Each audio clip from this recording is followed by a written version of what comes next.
दोस्तों, हम सभी जानते हैं कि दुनिया में कभी भी कुछ भी हो सकता है। हम में से बहुत से लोग अपने जीवन में कई संयोग को होते हुए देखते हैं। कुछ ऐसी संयोग की घटनाएं भी होती हैं जो हमें सवाल करने पर मजबूर कर देती है कि ये कैसे हो गया। आज के इस वीडियो में हम आपको कुछ ऐसी ही घटनाओं के बारे में बताएंगे जिसमें आपको काफी संयोग दिखाई देगा और आप भी हैरान हो जाएंगे। तो बने रहिए हमारे इस वीडियो के साथ और इसको अंत तक जरूर देखें। पुनर्जन्म। प्रसिद्ध इतालवी उद्यमी इंजो फेरारी का 14 अगस्त 1988 को निधन हो गया। 2 महीने बाद उसी साल फुटबॉलर मेसूत ओजिल का जन्म हुआ। इसमें आश्चर्य की क्या बात है, लेकिन बात है बस 1 महीने बाद फुटबॉलर स्टार मेसूत ओजिल का जन्म हुआ था। ये बहुत अजीब संयोग था कि दोनों दिखने में एक जैसे थे। क्या ये पुनर्जन्म का प्रमाण है? ये समानता असत्य जैसी लगती है, लेकिन ऐसा हुआ है। अब हम आपको 2 राष्ट्रपति जिनका जन्म अलग अलग समय पर एक जैसा जीवन, ये दोनों हैं जॉन एफ कैनेडी और अब्राहम लिंकन। दोनों ही लोकप्रिय अमेरिकी राष्ट्रपति थे। अब्राहम लिंकन और जॉन एफ कैनेडी के बीच के अभूतपूर्व संयोग काफी मिलते हैं। इनको लेकर कई शोध और कॉन्टेस्ट हो चुके हैं। इनमें से कुछ ऐसे, जैसे ये दोनों ही राष्ट्रपतियों को सिर में गोली मार दी गई थी। दोनों राष्ट्रपतियों को शुक्रवार को गोली मारी गई थी। वहीं लिंकन को फोर्ड के एक थिएटर में शूट किया गया था, जबकि कैनेडी को एक फोर्ड कार में गोली मार दी गई थी जिसका नाम लिंकन लिमोजन था। मार्क ट्वेन का जन्म। क्या आप पुनर्जन्म में विश्वास रखते हैं? ऐसा ही एक संयोग हम आपको बताते हैं। मार्क ट्वेन एक महान राइटर थे। 1835 में जिन दिनों मार्क ट्वेन पैदा हुए, उन दिनों हैली का धूमकेतु तारा पृथ्वी से दिखाई दिया था। हैली का धूमकेतु हर 75 साल के बाद पृथ्वी से नजर आता है। 1909 में अपनी मृत्यु से 1 साल पहले मार्क ट्वेन ने कहा था कि वो धूमकेतु के साथ आए थे और धूमकेतु के साथ ही जाएंगे, और उन्होंने कहा था कि ये मेरे जीवन की बड़ी निराशा होगी अगर मैं धूमकेतु के साथ नहीं गया। 1835 के बाद 20 अप्रैल 1910 को हैली का धूमकेतु फिर से पृथ्वी से नजर आया और इसके ठीक अगले ही दिन 21 अप्रैल को मार्क ट्वेन इस दुनिया से चले गए। ये एक बहुत बड़ा संयोग था। धूमकेतु के बारे में मैं आपको बता दूं कि हैली का धूमकेतु तारा आखिरी बार 1985 में देखा गया था और अब ये 2061 में फिर से दिखाई देगा। एडोल्फ हिटलर का ऑपरेशन बारबरोसा। तैमूरलंग एक बेहद क्रूर शासक था। वो अपने आप को चंगेज खान का वारिस मानता था। 20 जून 1941 को रूस के आर्कियोलॉजिस्ट ने उज्बेकिस्तान में तैमूरलंग की कब्र को खोद कर निकाल लिया। तैमूरलंग की कब्र पर एक वार्निंग लिखी थी। उस पर लिखा था, जो भी मेरी कब्र को खोलेगा वो मुझसे भी भयानक हमलावर को जन्म देगा।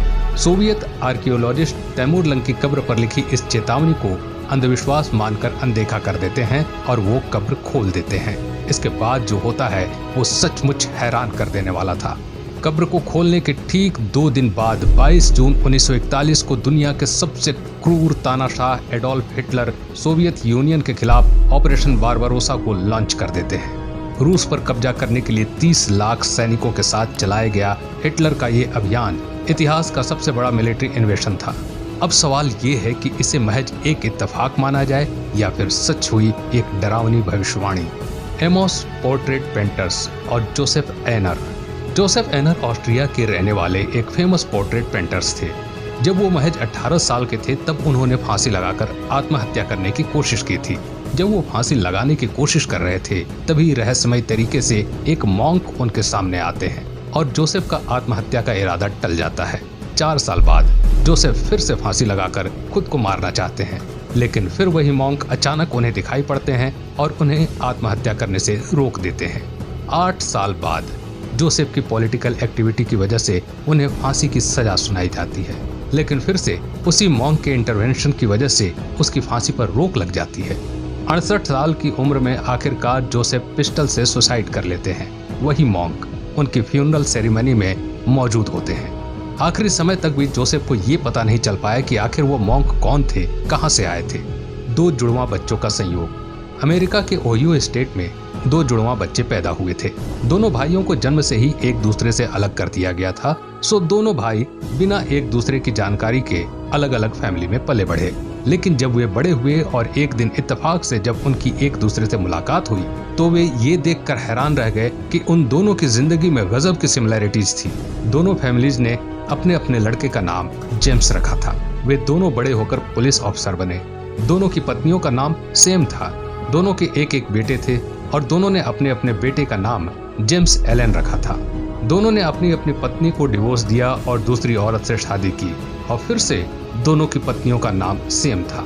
है न कमाल की बात। अब्राहम लिंकन की हत्या भी किसी संयोग से कम नहीं है। अब्राहम लिंकन के बेटे रॉबर्ट लिंकन एक दिन एक ट्रेन प्लेटफॉर्म से गिर गए थे और एडविन बूथ नाम के एक व्यक्ति ने उनकी जान बचाई थी। इस घटना के कुछ ही महीने बाद एडविन बूथ के भाई जॉन विल्किस बूथ ने अब्राहम लिंकन की हत्या कर दी थी। टाइटैनिक का निर्माण किया गया था। टाइटैनिक जहाज के बारे में तो हम सभी जानते हैं, लेकिन लेखक मॉर्गन रॉबर्टसन ने 1898 में अपने उपन्यास फ्यूटिलिटी प्रकाशित किया, जिसमें उन्होंने टाइटन लाइनर के मलबे का वर्णन किया, जिसमें उसी तरह के जहाज के बारे में बताया गया और उसमें उसी तरह से जहाज डूबा भी था। उसके 14 साल बाद टाइटैनिक ने किताब में वर्णित उसी मार्ग का अनुसरण किया और टाइटैनिक बिल्कुल टाइटन की तरह एक हिमखंड से टकराकर नीचे चला गया।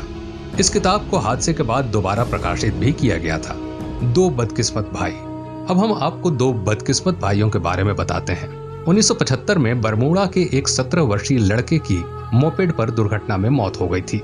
उसके ठीक एक साल पहले उसी चौराहे पर, उसी मोपेड पर उसके 17 वर्षीय भाई की भी उसी तरह से मौत हो गई थी। इसमें संयोग ये रहा कि एक ही ड्राइवर और एक ही यात्री के साथ एक ही टैक्सी की चपेट में ये दोनों भाई थे। तो दोस्तों, आज का हमारा ये वीडियो आपको कैसा लगा हमें जरूर बताएं।